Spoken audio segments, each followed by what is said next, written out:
fator Barnabé é um princípio bíblico. Mas ele está dizendo que eu posso ser um dos talmidim dele. E talvez nós nem imaginamos que aquele novo convertido poderá ser um futuro grande apóstolo Paulo.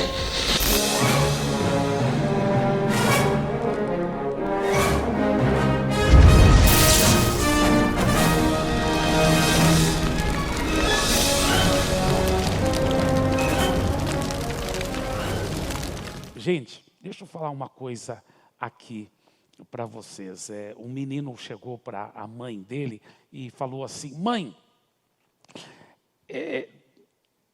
da onde nós viemos? Ela falou assim: como da onde nós viemos? Ele falou: não, as nossas origens e tudo. Ela disse: meu filho, você sabe o que diz a palavra de Deus, que nós somos descendentes de Adão e Eva, que foram criados por Deus. Ele disse: mas o papai disse que nós viemos do macaco. Ela disse: olha, você tem que entender uma coisa, meu filho. É uma coisa a família do seu pai. Brincadeira, viu?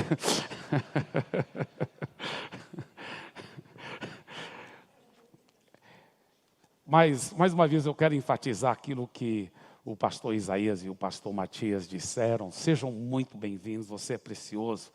E é interessante quando nós falamos de coisas do passado que ainda têm impacto no dia de hoje. Por exemplo, a evolução do aparelho de som. Você já parou para pensar como os aparelhos de som são algo fantástico? Imagina a emoção de uma pessoa lá no século XIX, desconectada de qualquer tecnologia, não faz tanto tempo atrás, século XIX. E em um local remoto, ao ouvir vozes pela primeira vez saindo de um aparelho, de uma caixa. Com certeza foi uma revolução da tecnologia e nem sempre percebemos o quão transformadora foi. Foi em 1857, surge o fonógrafo, que foi o primeiro aparelho de som criado pelo francês Edward Leon Scott e aprimorado anos depois por Thomas Edison. Ele era utilizado primeiramente para gravação de mensagens e posteriormente para registro musical. Foi o primeiro aparelho capaz de reproduzir sons gravados previamente. Agora, em 1887, o alemão Emile Bellino inventou o gramofone e foi o primeiro aparelho que reproduzia sons de discos. Esses discos também foram criados pelo próprio alemão Emile. Em 1935, a empresa alemã IG Farben foi a responsável pela criação de uma fita magnética de rolo. Interessante. Isso foi agora em 1935 e em 1963, com a Philips, primeiro saiu então o gravador de cassete, fita cassetes. Aí veio o Walkman, no início da década de 80, quem não lembra disso? E aí veio o quê?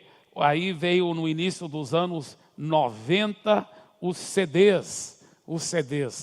E depois, no fim dos anos 90, o MP3. E também se popularizou nos anos 2000 o iPod. Aí, o que temos hoje? Hoje, na realidade, temos o quê? Infinito número de músicas, e pregações que estão disponíveis na palma da nossa mão, através da internet e do smartphone. Agora, tanto o aparelho de som, como muitas outras coisas que eram importantes para onde nós chegamos hoje e que continuam, mesmo de forma modernizada, sendo importante para nós. Hoje nós iniciamos esse mês de mensagens de volta para o futuro. Por quê? Porque são mensagens que marcaram a época, mas que continuam sendo mensagens clássicas, que transformam vidas, continuam sendo mensagens poderosas e ainda muito atuais. Agora, vamos ver qual mensagem que a gente traz de volta para o futuro.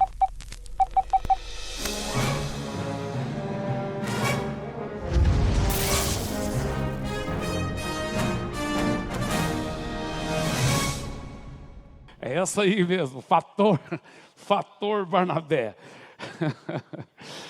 Vamos ler esse trecho em Atos capítulo 4, versículos 36 a 37. José, a quem os apóstolos deram o sobrenome de Barnabé, que quer dizer filho de exortação, levita, natural de Chipre, como tivesse um campo, vendendo, trouxe o preço e o depositou aos pés dos apóstolos. Vamos orar. Pai querido, obrigado pela sua palavra, obrigado porque nós cremos que hoje nós vamos sair daqui transformados de um nível de glória para um nível superior, porque nós dependemos não em nós mesmos, mas no Espírito Santo para vir fazer a obra, revele a sua palavra, transforme nossas vidas, transforme a nossa prática, transforme a forma de nós lidarmos com outras pessoas, que eu peço e lhe agradeço em nome de Jesus.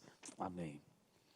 Eu estava fazendo faculdade de música durante umas férias de verão muito compridas, e eu aproveitei e completei um curso lá de férias na faculdade de música Boston, lá em Boston, na cidade de Boston, a Berklee College of Music, uma faculdade de música jazz.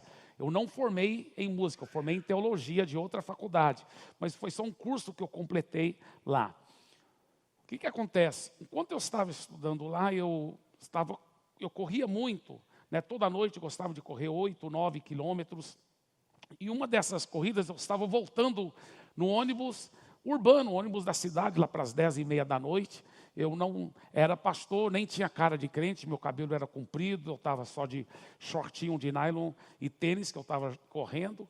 E eu estava no ônibus só pensando como essa vida com Jesus é tão maravilhosa, como é tão gostoso seguir Jesus. Quando de repente eu vi um cara com cabelão bem compridão assim, na outra parte do ônibus, ele olhava para mim estranho assim. Ele ficava olhando estranho, eu achei estranho o jeito que ele olhava para mim, mas eu disfarcei e fiquei só pensando em Jesus e como essa vida era maravilhosa. E eu não vi ele se aproximar. Quando eu fui ver, ele já estava em cima de mim. Ele falou: cara, o que é que você tem aí, hein?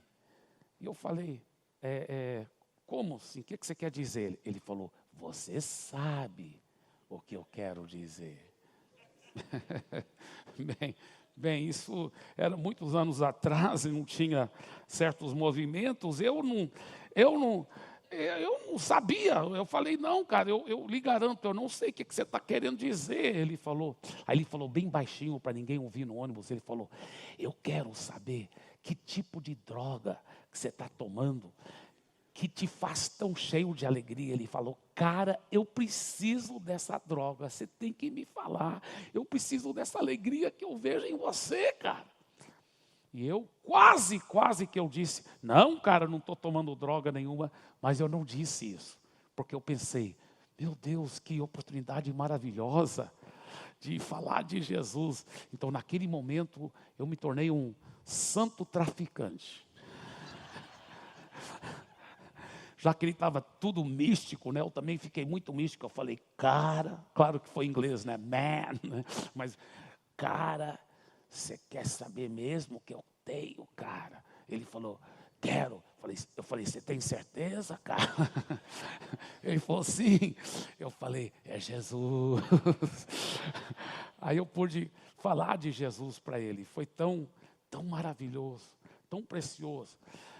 Sabe, eu estou convencido que para ganhar vidas para Jesus, o segredo principal é ser cheio de Jesus. A minha esposa, eu creio que ela é um exemplo, porque isso acontece em vez em quando comigo, mas nunca tão frequentemente como com minha esposa, apesar que eu estou crendo que vai acontecer mais. Igual acontece com ela, toda hora as pessoas vêm e perguntam para ela: qual é o seu juízo? Ela ganhou a professora dela da universidade, porque minha esposa ela fez psicologia, ela teve que fazer psicologia para me entender melhor, sabe? Mas ela formou em psicologia e ela ganhou a professora dela, uma sumidade, não sei quantos PhDs, essa professora falou para ela, fica depois da aula. E ela chegou para minha esposa e falou assim, esse sorriso seu é diferente, o que você tem que é diferente? E a minha esposa falou para a professora de Jesus, a professora depois foi batizada, foi discipulada pela minha esposa, se envolveu num life group na igreja. Eu e minha esposa tivemos o privilégio de batizá-la. Sabe, o segredo de ganhar vidas para Jesus, eu creio é esse, estar cheio, é ser cheio de Jesus. Quando você está cheio de Jesus, você vai atrair pessoas para Jesus. Igrejas que estão cheias de Jesus, atraem pessoas para Jesus. Mas o que fazer com a pessoa depois que ela entregou a vida a Jesus? A triste realidade é que tantas igrejas no nosso Brasil, tem tantas pessoas que entregam a vida para Jesus lá na frente, às vezes até chorando, e você nunca mais vê aquela pessoa. Dizem que tem um universo de 30, 40 milhões de desviados no Brasil. Por quê? Porque a pessoa não foi integrada na vida da igreja. Ela não foi integrada. O que é integrar, pastor Ibe? Integrar é muito mais profundo do que entrosar. Integrar é onde a pessoa se sente como peixe dentro d'água, onde ela é bem cuidada, bem amada. Nós temos visto uma carência exacerbada da falta de cuidado, da falta de integração dos novos convertidos. O erro da igreja brasileira, talvez número 1, é esse. É de não integrar a vida das pessoas. As igrejas se tornam igrejas rodoviárias. Multidão entra, multidão sai, ninguém conhece ninguém, ninguém cuida de ninguém. É um pseudo-cristianismo onde as pessoas não têm vínculos, não têm realmente relacionamentos. O que acontece? Como? Qual é o segredo de integrar? Antes até de contar esse segredo, que eu creio que é pela palavra de Deus, deixa eu falar algo aqui que parece uma heresia, tá? Mas eu tenho convicção que é verdade. Eu acredito que é mais importante integrar alguém na vida de uma igreja, se aquela igreja realmente prega a palavra de Deus. Se aquela igreja prega a palavra de Deus, eu creio que é mais importante integrar alguém na vida daquela igreja do que simplesmente levá-la a fazer uma decisão. Se você levá-la a fazer uma decisão, primeiro você não sabe se ela realmente entendeu. Talvez ela teve um passo na direção certa, mas talvez ela não teve revelação do novo nascimento. E se ela só fez uma decisão e não foi integrada na vida da igreja, é bem provável que você nunca mais vai ver aquela pessoa. Ela se tornou mais uma vítima dos ataques do maligno e ela volta para a vida antiga. Agora, se você integrar a pessoa na vida da igreja, escuta bem, e mesmo que ela não fez decisão ainda, mas ela fala assim, eu encontrei a minha família espiritual, daqui eu não saio. O que acontece? Ela vai ficar se expondo à palavra de Deus, ao amor de Jesus, à ação do Espírito Santo. E mais cedo ou mais tarde ela vai ter revelação e ela vai entregar a vida a Jesus. E tem mais, ela nunca mais vai se afastar dos caminhos do Senhor porque ela está integrada. Ela já está integrada. Então, seja antes dela converter ou depois dela converter, o nosso alvo principal devia ser levá-la a ser integrada. A ser integrada, a sentir como peixe dentro da água. Nessa história que nós lemos em Atos 4, 36 a 37, eu quero ler agora para você mais uma vez. Olha, José, a quem os apóstolos deram o sobrenome de Barnabé, que quer dizer filho de exortação, levita natural de Chipre. Agora, na medida que estudarmos hoje, você vai ver que talvez o Barnabé é o maior exemplo na Bíblia de alguém que soube integrar outras pessoas na vida da igreja. O Barnabé é um exemplo clássico. Então, essa estratégia nós chamamos fator Barnabé. Fator Barnabé. E essa estratégia que chamamos fator Barnabé é baseado na vida desse homem. Mas a primeira coisa que a gente vê nesse versículo, vamos colocar esse versículo de novo. José, a quem os apóstolos deram o sobrenome, ou seja, o apelido de Barnabé. Primeira coisa que a gente descobre que o nome dele nem era Barnabé. Foi só um apelido que os apóstolos deram para ele. Agora, por que os apóstolos deram esse apelido para ele? Por um, tinha muitos Josés na época, igual hoje. Então, eu posso imaginar os apóstolos falando assim: olha, sabe aquele José? Toda pessoa nova que a gente coloca na mão dele, ele cuida bem. A pessoa logo está integrada na vida da igreja. É uma coisa linda. Qual José é esse? Tem tanto José. É aquele José que nos faz lembrar do Espírito Santo. Por isso que deram esse apelido, Barnabé. Deixa eu explicar. A palavra Barnabé vem no original, no aramaico, apesar que o Novo Testamento foi escrito no grego, no aramaico todo nome que começa com bar, ela quer dizer filho. Por exemplo, Bartimeu era filho de Timeu. Barrabás, filho de Abás, filho dos pais. Tem até um homem na Bíblia que chama-se Bar Jesus. Ou o Simão, filho de Jonas, ou seja, Simão Bar Jonas, filho de Jonas. Então, toda vez que você vê essa palavra Bar, quer dizer filho. Então, Barnabé quer dizer filho de Nabé. Agora, o que quer dizer Nabé? A palavra Nabé, no grego, é a palavra paraclisis. Essa palavra paraclisis vem da mesma raiz da palavra paracletos. Paracletos foi o nome que Jesus deu para o Espírito Santo. Lembra quando Jesus falou assim: eu estou indo embora, e os discípulos ficaram tristes? Não vai embora. Ele falou: mas é melhor para vocês, porque se eu não for, esse outro que é melhor do que eu para vocês, ele não virá, que é o Paracletos. E Jesus chamou o Espírito Santo do Paracletos, porque Paracletos quer dizer aquele que vem ao lado para te encorajar, para te ajudar. Para te encorajar, para te ajudar. Então, o que é o nome de Barnabé? Quer dizer, filho do consolador, do encorajador. Por isso que a Bíblia anotada fala que Barnabé é chamado de um consolador, de um encorajador. Na realidade, ele é chamado do filho do consolador, filho do Espírito Santo. Você pode imaginar um apelido mais forte do que esse? Você pode imaginar um apelido mais forte do que esse? Filho do encorajador, filho do consolador. Quantos gostariam de, no mundo espiritual, ter esse apelido também, filho do Espírito Santo? Amém? Faz um favor para mim, olha para a pessoa ao seu lado e fala assim: você vai ser um Barnabé. Amém? Se for mulher, Barnabela, tá? Barnabela. Amém? Agora, olha o que mais nós vemos aqui nesse texto de Barnabé. Vamos voltar para Atos 4. Olha só o que diz aqui esse texto. Esse texto diz que ele era levita, ele era natural de Chipre. Isso é interessante, porque Chipre era uma ilha onde a terra é caríssima, até hoje e já era naquela época, porque a terra é cheia de minerais preciosos, pedras preciosas e terra muito fértil. Tudo que você planta lá cresce. Inclusive a palavra Chipre é a palavra para cobre em árabe.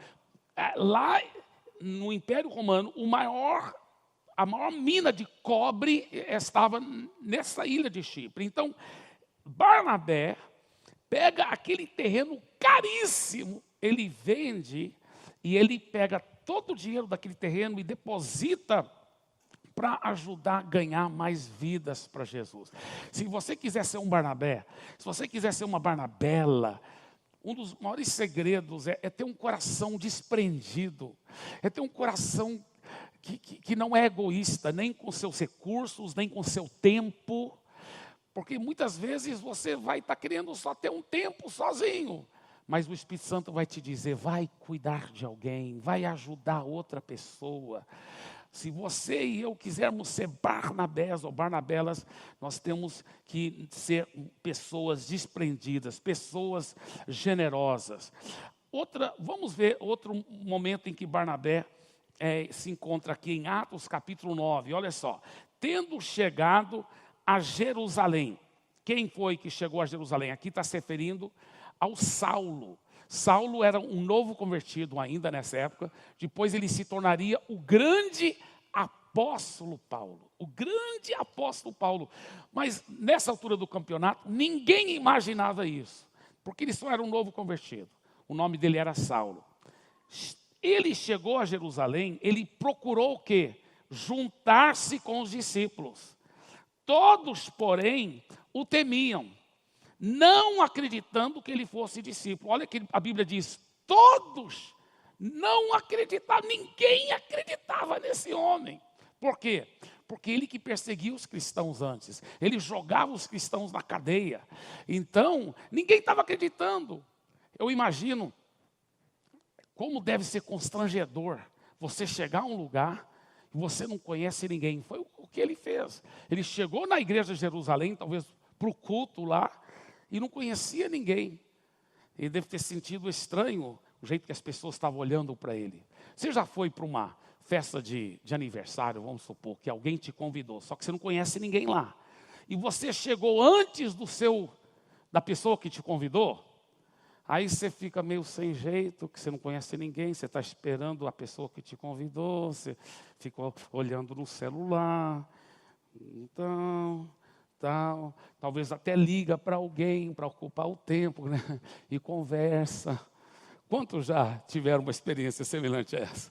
Tá certo? Quantos talvez até nem ligaram, só fingiram que estava ligando. Mas a realidade é que todos nós sabemos o constrangimento que Saulo estava sentindo naquele momento. O pior, ele não estava só sentindo constrangimento por não conhecer ninguém. Ele estava sentindo constrangimento porque as pessoas não acreditavam nele, nem acreditavam que ele era convertido de verdade.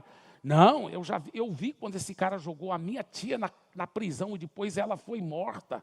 Eu vi que ele assassinou muitos cristãos. Eu não acredito que ele é convertido de verdade. Eu imagino as pessoas falando atrás das costas, né, dele. Olha que a Bíblia fala, ninguém acreditava que ele fosse discípulo, ninguém. Agora, eu creio de coração. Nós estamos falando de um bebê que não é bem cuidado, ele pode morrer. Ele era um bebê na fé. Saulo aqui era um candidato a desviar. Era um bebê que não estava sendo cuidado. Ninguém acreditava nele. Imagina. Eu realmente acredito que nós estávamos diante de um candidato a desviar. Ninguém imaginava que esse homem ia escrever quase metade do Novo Testamento. Ninguém imaginava que ele ia se tornar o grande apóstolo Paulo, um dos maiores homens de Deus da história. Ninguém imaginava isso. Ele está para desviar, talvez, porque ninguém está acreditando nele. Ninguém. Agora imagina, as pessoas Saulo, tudo bem? E aqui atrás, você acredita que ele é igual, às vezes, um novo convertido que ainda não venceu o cigarro, vamos supor. Então eu conheço um irmão que hoje é um pastor, mas por 7 anos depois, ele foi convertido de verdade, mas por 7 anos ele lutou para vencer o cigarro. Algumas pessoas não, na hora que entrega a vida a Jesus, nem dá mais vontade de fumar. Outras não, elas lutam muito tempo, né? E ele não era convertido só porque ainda estava fumando? Claro que era convertido, sim, era convertido, sim. Só que ele estava vencendo aquela área. Então, às vezes, um cara novo convertido ainda está fumando, então ele fuma muito antes de vir para o culto, para não dar vontade durante o culto. Aí ele põe um chiclete na boca, aí as pessoas... Aí chega para o outro e fala assim, você acredita que ele é convertido? Eu não. É horrível esse espírito. Em nome de Jesus, nós nunca vamos ter esse espírito de desconfiança. Tem gente que até fala assim, pastor, eu tenho o dom. Eu tenho o dom de discernimento. Eu bato o olho, eu já sei quando alguém é falso, pastor. Quando alguém é satanista no nosso meio. Isso não é dom de discernimento, isso é demônio de desconfiança, irmão. Nós não podemos ser assim. Mas a igreja primitiva estava sendo assim, infelizmente. Aliás, se não fosse pelas próximas duas palavras, talvez nós nunca teríamos tido o grande apóstolo Paulo. Olha as próximas duas palavras. Mas Barnabé, tomando consigo, levou aos apóstolos. Sabe, Barnabé deve ter visto lá o Saulo tão estranho, como peixe fora d'água. Ele deve ter chegado lá e falado para Saulo. Saulo, você vai almoçar onde hoje, depois do culto? Não tem nenhum lugar. Vai lá em casa. Tomando consigo, por favor diga, tomando consigo.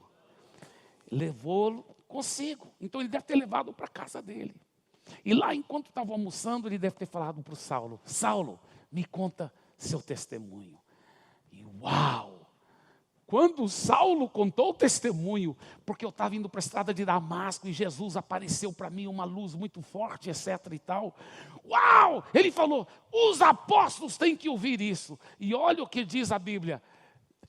Quem levou o Saulo para os apóstolos foi Barnabé. Olha como ele foi esse link, essa ponte de conexão.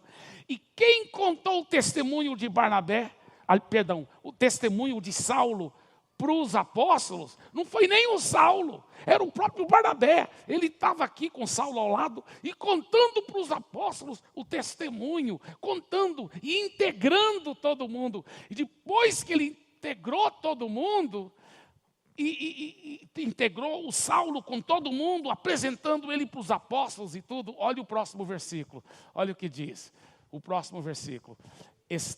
Saulo agora estava com eles em Jerusalém, entrando e saindo, pregando ousadamente em nome. Agora é um retrato de um peixe dentro d'água, de uma pessoa totalmente integrada. Depois que Barnabé fez o trabalho dele, agora ele já estava até pregando e feliz da vida. Olha só que coisa linda. Mas ele ainda era um novo convertido.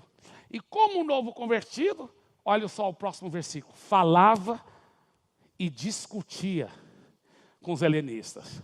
Ele entrou em bate-boca, começou a discutir. Depois esse mesmo Saulo, depois que ele se tornou grande apóstolo Paulo, ele escreve nas epístolas, não vos envolveis em discussões. Mas agora, ele era um novo convertido. Novo convertido é igual criança. Criança fala muito.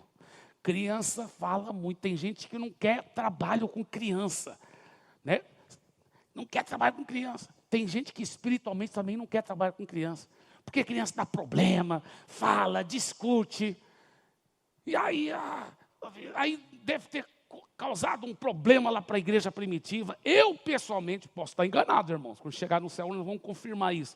Mas eu, pessoalmente, acho que o Barnabé estava viajando nesse momento. Porque olha só o que diz o próximo versículos. Falava assim... Tendo, porém, isto, chegado ao conhecimento dos irmãos, fizeram o quê? Despacharam ele. Levaram até Cesareia, porque Cesareia era a cidade do porto. Era o porto de Jerusalém. E lá de Jerusalém, ele colocaram ele no navio para Tarso, que era muito longe. Muito longe. E a igreja não havia chegado em Tarso. Uma coisa que você nunca faz é manda um novo convertido para um lugar onde não tem ninguém para cuidar dele.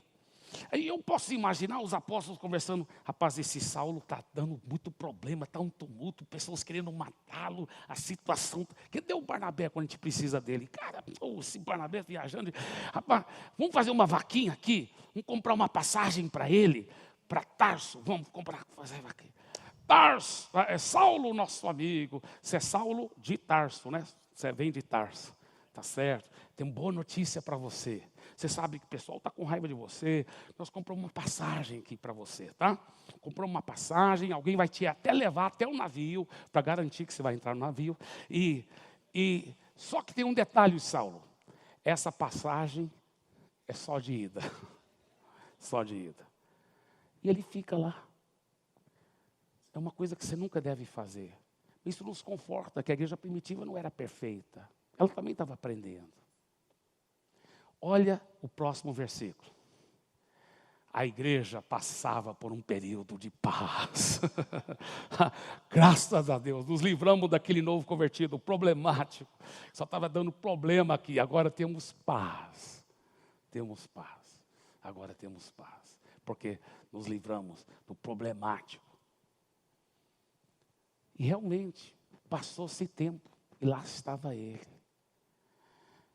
Diz os teólogos que Saulo, naquele momento, deve ter entrado numa crise existencial profunda e horrível, porque ele se sentia realmente rejeitado pela igreja de Jerusalém. Lá estava ele. Agora, nós vamos voltar para Saulo, mas antes vamos falar um pouco mais sobre Barnabé. O Barnabé tinha esse costume de amar, de cuidar das pessoas, de integrar a vida das pessoas. E nós? Como que nós fazemos? Uma vez que eu preguei sobre isso lá em Santarém, eu lembro que é uma coisa a gente até entender o princípio, outra coisa é praticar. Eu lembro que a gente estava num aniversário e tinha um empresário tinha convidado um funcionário de muita confiança para o aniversário. E esse funcionário trouxe o pai dele. E os dois vieram com suas esposas, tanto a esposa do funcionário, como a esposa do pai dele, a mãe dele também, né? Então, estavam lá os dois casais. As mulheres tinham pego as duas mulheres que não eram cristãs e estavam lá amando, cuidando delas e falando de Jesus. E nós, homens, lá do Life Group, estávamos na roda, conversando em pé lá, tomando refrigerante, comendo bolo, conversando, e os dois convidados estavam lá, eles sentados e conversando um com o outro, os dois que não eram cristãos. E a gente nem se tocando, a gente batendo papo aqui, contando piada evangélica, seja o que for. Aí, minha esposa só passou e falou assim, olha o Barnabé, gente. Aí, quando ela falou assim, eu falei para eles, é mesmo? Olha lá, os caras estão lá, nós não estamos falando, nós não estamos integrando eles. Aí eu lembro que nós pegamos cadeiras, todos sentamos com aqueles dois homens. E para encurtar a história, todos dois, depois, foram não só integrados na vida da igreja, mas entregaram a vida para Jesus, como também as suas esposas. Sabe, esse princípio de integrar é precioso, mas ele tem vários passos que devemos tomar. Como ajudar outras pessoas? O primeiro segredo é ter amizades profundas com elas. Lembra que Barnabé primeiro tomou Saulo consigo. Primeiro você deve realmente formar uma amizade genuína com ela, né? Se você não tiver uma amizade genuína com ela, você nunca vai poder realmente fazer com que ela se sinta parte da família. Agora, como gerar essa amizade genuína? O segredo de gerar essa amizade genuína é tirar e investir muito tempo de qualidade. Eu ia para uma festa de aniversário, de casamento, eu às vezes sentava com alguém que não era cristão, ou com um novo convertido, mas eu batia um papo rápido, de 5, 10 minutos. Você não vai formar uma amizade genuína desse jeito. Você não vai integrar ninguém com uma conversa rápida. Tem que ser algo mais profundo. Tem que levar tempo. Isso leva tempo de qualidade, de você conversar, ouvir o coração da pessoa. Isso é tão importante, tão importante. Terceiro segredo, que nós temos aprendido é para aproveitar os eventos sociais. Tanto eventos sociais oficiais, como o aniversário, o casamento, como os extraoficiais, um churrasco, uma feijoada, um tempo juntos. Porque isso você vai formar amizades profundas nesses eventos sociais e tirar tempo de qualidade. Não é uma conversa rápida de 5, 10 minutos, nem de 20, mas de 1 hora, de 2 horas. Você vai conhecendo bem a pessoa e vai se tornar um amigo profundo dela. Aí sim, você vai, depois que você conquistou a confiança da pessoa, você vai falar de Jesus para ela. Número 4, e convidar esse seu amigo para um dos cultos no domingo ou para o Life Group. Tá certo? Esse é um grande princípio. Esse é um grande princípio. Olha em Atos capítulo 11 agora. Então os que foram dispersos por causa da tribulação que sobreveio a Estevão, se espalharam até Fenícia, Chipre e Antioquia, não anunciando a ninguém a palavra, senão somente aos judeus. Alguns deles, porém, que eram de Chipre e de Cirene, que foram até Antioquia, falavam também aos gregos, anunciando-lhes o evangelho do Senhor Jesus. A mão do Senhor estava com eles e muitos, crendo, se converteram ao Senhor. Olha o que acontece. Isso aqui foi a primeira igreja de não judeus, de gentios, que estavam agora convertendo. A primeira igreja de não judeus. Lembra que os judeus tinham grande preconceito. Quem não era judeu não podia ser salvo. Tinha que se tornar um judeu para ser salvo. Só que Jesus falou, não, qualquer um agora pode ser salvo. E agora tinha a primeira igreja de não judeus. E os apóstolos tinham que mandar alguém para cuidar daquela igreja. Eu creio que os apóstolos foram muito dirigidos pelo Espírito Santo. Porque olha o que a Bíblia diz. Eles então, fala assim, versículo 22. A notícia a respeito deles chegou aos ouvidos da igreja que estava em Jerusalém e enviaram Barnabé até Antioquia. Então, eles enviaram Barnabé para pastorear essa nova igreja de não judeus. A primeira igreja de gentios da história do mundo, a igreja de Antioquia. Daí nós somos gentios, por isso que dizem que nossa igreja modelo não é nem Jerusalém, mas é a igreja de Antioquia. E o primeiro pastor dessa igreja foi Barnabé. Então, olha só, versículo 23. Tendo ele chegado e vendo a graça de Deus, alegrou-se e exortava a todos que com firmeza de coração permanecessem no Senhor. Por quê? Olha só o que a Bíblia fala sobre Barnabé. Porque ele era um homem bom, cheio do Espírito Santo e de fé. E muita gente se uniu ao Senhor. Então Barnabé chega lá nessa igreja de gentios. Ele mesmo, ele sendo um judeu, mas ele não teve preconceito, ele vai e pratica a palavra dele. A Bíblia, essa palavra no grego é nabear. Ele nabeou, ele praticou o próprio nome dele. Ele encorajou que todos ficassem íntimos com Jesus. Ele praticou a essência do Barnabé. Barnabé praticou o fator Barnabé. A Bíblia fala que ele praticou o nabé, ele nabeou eles. E olha o que acontece.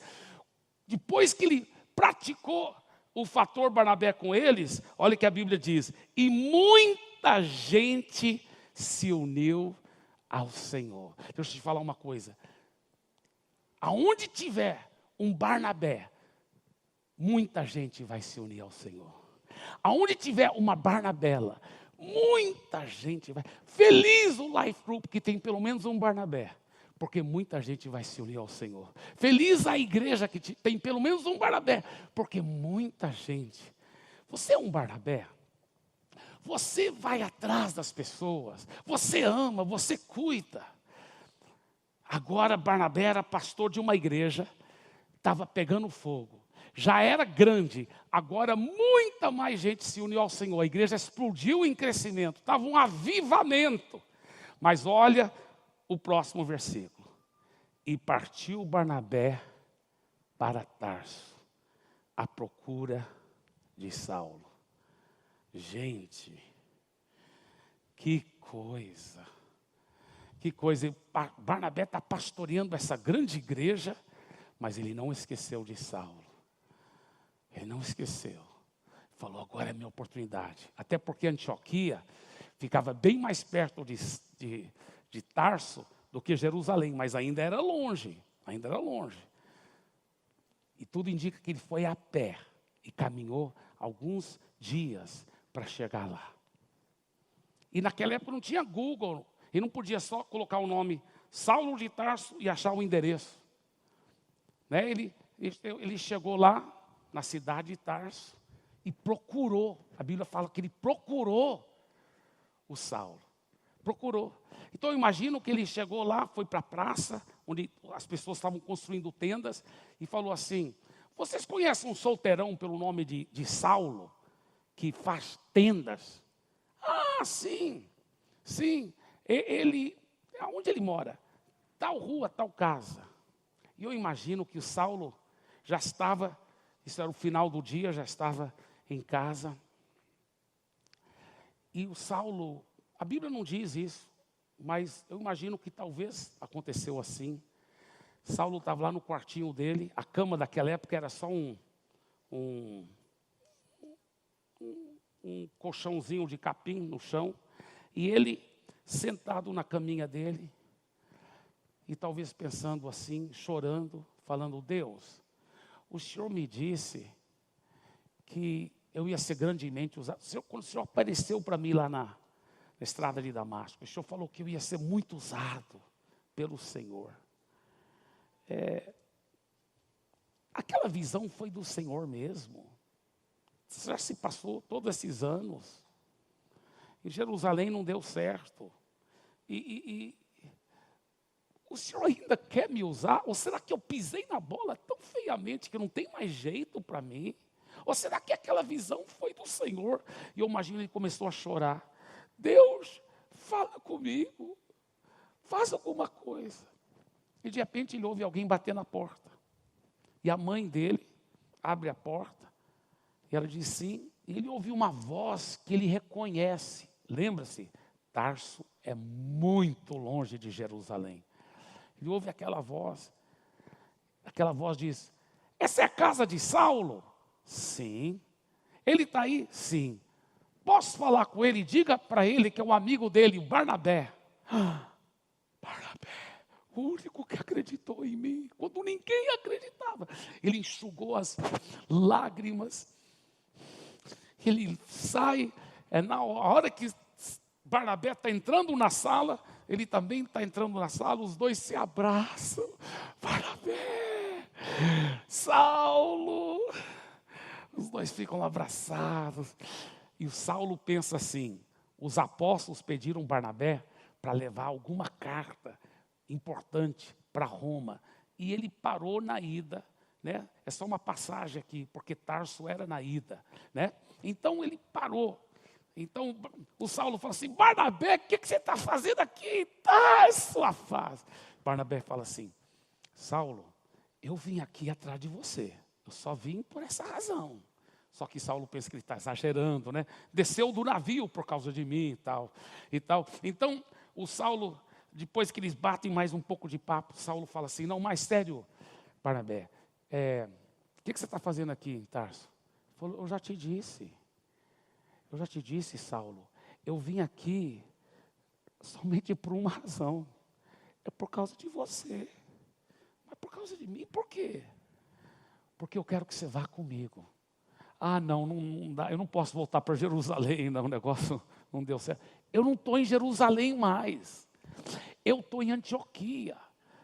E Deus está fazendo uma obra muito grande, tem muita gente convertendo lá. Preciso que você vá lá me ajudar. Me ajudar. Não, vou te dar problema, não vai dar certo, não vai dar. Saulo, para com isso. Saulo, lembra da visão que você teve na estrada de Damasco? Você, cara, você vai ser muito usado por Deus. Você vai ser um grande homem de Deus. Vem comigo, rapaz, vem comigo. Eu imagino que o Saulo falou assim, Barnabé, você acredita que eu ainda vou ser muito usado por Deus? Barnabé disse, eu tenho certeza. Algo me diz que você vai ser um grande apóstolo como Pedro, como João. Você vai ser muito usado, muito usado. Mas, Barnabé, onde eu vou morar? Não preocupa com isso, rapaz. Você vai morar comigo. Mas pega a roupa aí, vamos logo, rapaz. Temos um trabalho lindo para ser feito. Deixa eu te falar uma coisa. Eu acredito piamente que se não fosse pelo Barnabé, nós nunca teríamos tido o grande apóstolo Paulo. Olha o que diz a palavra de Deus. Tendo encontrado, depois que ele finalmente encontrou, levou-o para Antioquia. E por todo um ano se reuniram naquela igreja, e ensinaram numerosa multidão. Em Antioquia foram os discípulos, pela primeira vez, chamados cristãos. Sabe, queridos, eu lembro que eu tive um incidente mais ou menos assim, depois que Deus começou a me cobrar dessas coisas, de cuidar bem das pessoas. Sabe, teve um irmão um jovem que havia feito decisão lá em Santarém, a igreja era bem pequenininha, ele havia desviado, e Deus falou assim para mim, vai atrás dele, vai atrás. Eu falei, Senhor, ele já teve muita chance, ele já converteu, fez a decisão pelo menos, muitas vezes reconciliou, desviou, reconciliou, ele é um desviado profissional, Senhor. Meu tempo é limitado, apesar que a igreja era pequena, eu falei, meu tempo é limitado, eu tenho muito trabalho, e eu não posso ficar jogando fora tempo com quem não quer nada.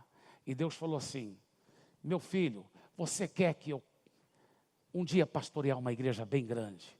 Eu falei, eu quero, Senhor, não para minha glória, mas para a sua glória. Eu quero ganhar muitas almas para Jesus, para o seu filho Jesus, para o Senhor. Aí ele falou assim, meu filho, o que diz minha palavra? Quem é fiel no pouco, eu farei fiel sobre o muito. Se você não cuidar nem daquelas ovelhas que eu já te confiei, como que eu vou confiar muitas ovelhas na sua mão? Eu falei, Senhor, o problema é que eu estou procurando cuidar das ovelhas que o Senhor me deu, mas ele é problemático, ele já teve muita chance. Ele falou, se você não for fiel com os problemáticos, como que eu vou confiar muitas ovelhas fiéis? Seja fiel no pouco, e eu te farei fiel sobre muito. Mas quem não é fiel no pouco, até o pouco que ele tiver vai ser tirado. Eu falei, tudo bem, eu vou atrás dele. Eu vou atrás dele, Senhor. E eu fiquei sabendo onde era a casa dele. E eu lembro que quando eu bati palmas, porque naquela época você nunca batia na porta da pessoa, porque tinha cachorro lá em Santarém, muito cachorro. Então você ficava longe e batia palmas assim. Aí a casa era muito simples, de madeira, coberta de palha. E a mãe dele chegou para a porta. Eu falei, ele está aí? Ela disse, está. Eu falei, posso falar com ele? Ela demorou para voltar. Ela disse, ele não quer falar com você. Aí eu falei para Deus, falei, bem Deus, eu fui fiel no pouco. Eu fiz minha parte. Deus falou, não. Se você realmente ama esse jovem, você vai perseverar. Eu falei, o que o senhor quer que eu faça? Vou arrombar a porta. Tudo isso foi numa fração de segundo, eu discutindo com Deus. Deus falou, só tenta mais. Então eu olhei para a mãe dele e falei assim, mas será que eu poderia falar com ele assim mesmo? Ela olhou, ela não era seguidora de Jesus ainda, mas ela olhou para mim e falou assim, tá, tudo bem, entra. Quando eu fui falar com ele, aí eu vi por que não estava querendo falar comigo. Ele era com vergonha. Eu pensei que não estava querendo falar comigo porque não queria as coisas de Deus. Não era isso. Ele era com vergonha. Gente, muitas pessoas que você pensa que não quer nada com Deus, não é por isso. Não aceita as mentiras do diabo. E quando eu cheguei perto dele, eu falei, eu te amo, Jesus também te ama. Você vai ser um grande homem de Deus. Ele queria tanto aprender a tocar violão e nunca conseguia. Eu falei, você vai tocar violão. Você vai ser um homem de Deus. Ele era muito fã do Raul Seixas. Falei, você vai ser um grande homem de Deus. Você vai ser um pastor. Eu já vejo pelos olhos da fé. Mas nem ele acreditava mais nele mesmo. Então, ele falou, tá, pastor, vou voltar para Jesus, vou voltar para a igreja. Mas ele não voltou naquele dia. Mas eu nunca larguei mão, fiquei aplicando fé. Uma vez eu encontrei ele na rua, eu estava andando, indo para o culto, ele estava indo na direção contrária. Ele estava com várias prostitutas ao redor dele. E eu abracei, amei, falei, eu já te vejo um grande homem de Deus. Ele disse que naquele dia, houve algo no mundo espiritual dentro dele. Ele falou, eu vou para a igreja esse final de semana. Eu falei, amém. E ele foi mesmo. E ele teve revelação do novo nascimento. Nunca mais deixou os caminhos do Senhor. Esse é o jovem, Gildo. Essa é a época que ele estava cheio das prostitutas.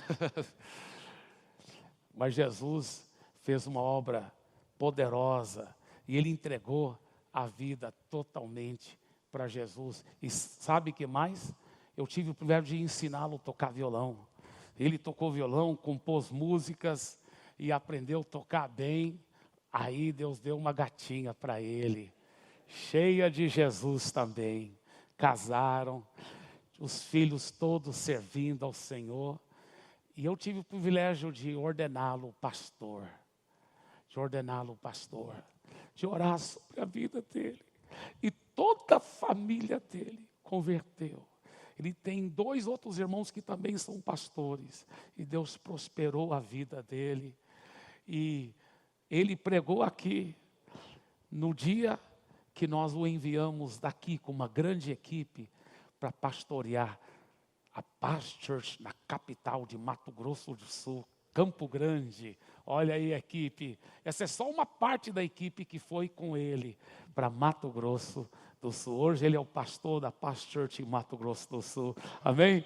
Dê para Jesus uma forte salva de palmas.